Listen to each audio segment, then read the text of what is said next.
Yamaha MIUI 125. Lagyan natin ito ng switch, on and off switch, dahil yung kanyang headlight ay laging nakabukas or laging naka-on.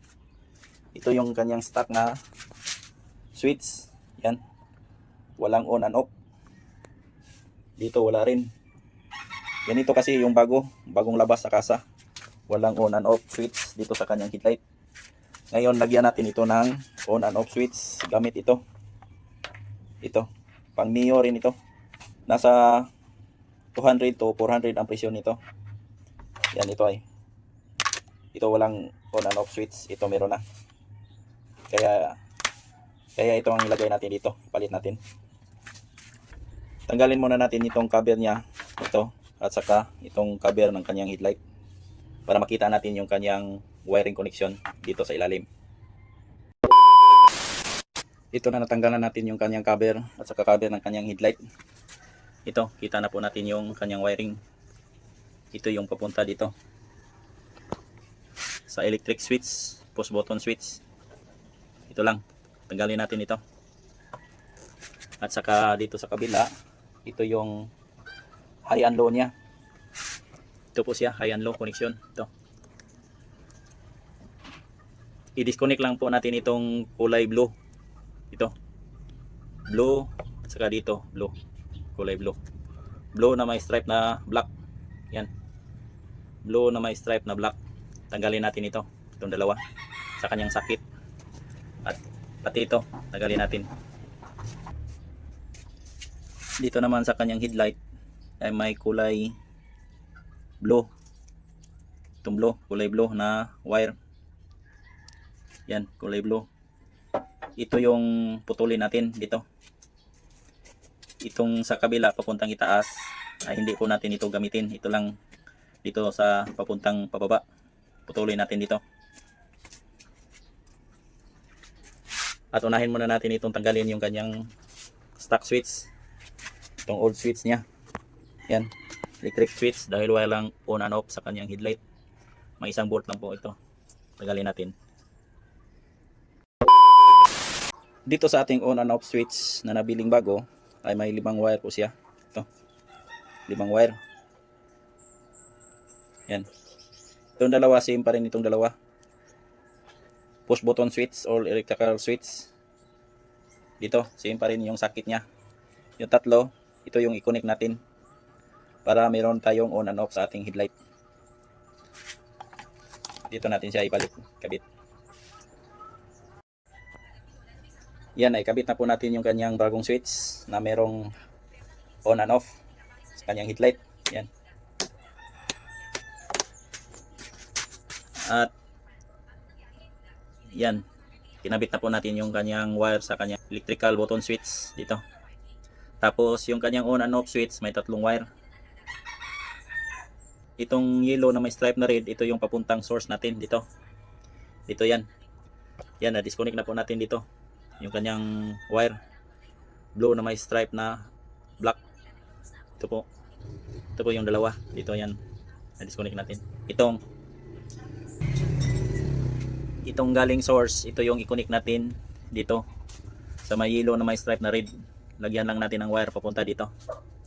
Tapos itong sa itaas, papuntang switch, source ng switch, ito yung i-connect natin dito sa red na may stripe na green. Green na may stripe na red. Yan, ito yung i-connect natin dito. Tapos itong blue, kulay blue, ito yung i-connect natin dito sa headlight. Dito, yung nabanggit natin kanina, yung kulay blue, pinutol natin. Tapos i-connect natin siya dito rin sa kulay blue. Maglagay tayo ng wire dito, papunta dito sa kulay blue, mahabang wire, para idaan natin dito. Daan siya dito, tapos dito. A few moments later. Yan, ay ikabit na po natin yung kanyang mga wiring. Ito sa electric button switch niya, electric starter. Yan, nakakonect na rin siya. Same pa rin yung luma niyang sakit. At yung 3 wire, dinugtungan natin ng mahabang wire para papunta dito sa kanyang high and low switch at saka dito sa kanyang headlight, park light. Yan. Kulay blue at orange yung wire natin dinugtong dito. Papunta dito. Itong yellow, ito yung main supply ng ating right side switch dito. Kabuhang switch nito, ito yung source natin, ito yung supply. Kaya itong orange, dinugtong natin dito sa yan, yan. Main supply. Main supply socket niya. Yung kulay blue na may stripe na black. Yan. Para magkaroon ng main supply itong switch natin, on and off switch. Yung green na may stripe na red, itong blue, ito yung papunta dito. Blue, yan. Ito yung dinisconnect natin sa kanyang socket. Yan, papunta yan dito. High and low switch. Yan, dinugtong natin. Blue. Tapos dito. At itong panghuli, itong kulay blue, ito yung papuntang park light. Yan dito. Dito na sakit. Yan. Yan. Dito yan siya. Mahaba po yung wire natin nilagay. Yan dito. I-organize lang natin yung kanyang wire para malinis tingnan. Tapos, testingan natin kung gagana ba ang kanyang on and off switch ng ating headlight at saka park light. Yan, ay balik na po natin yung kanyang headlight cap at saka cover dito sa itaas.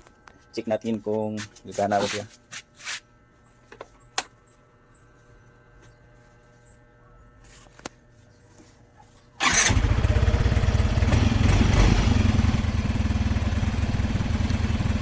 Park light.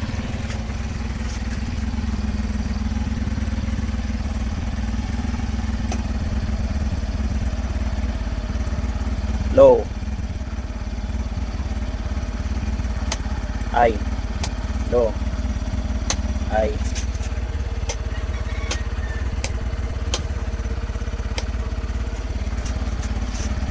Signal light. Yan. Kabila.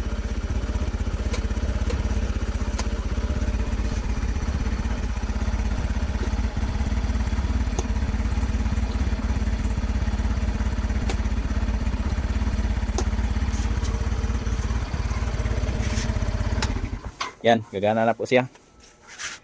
Yan po ang wiring connection kung paano natin ikabit yung on and off switch ng ating headlight at saka park light ng ating Yamaha Mio i125.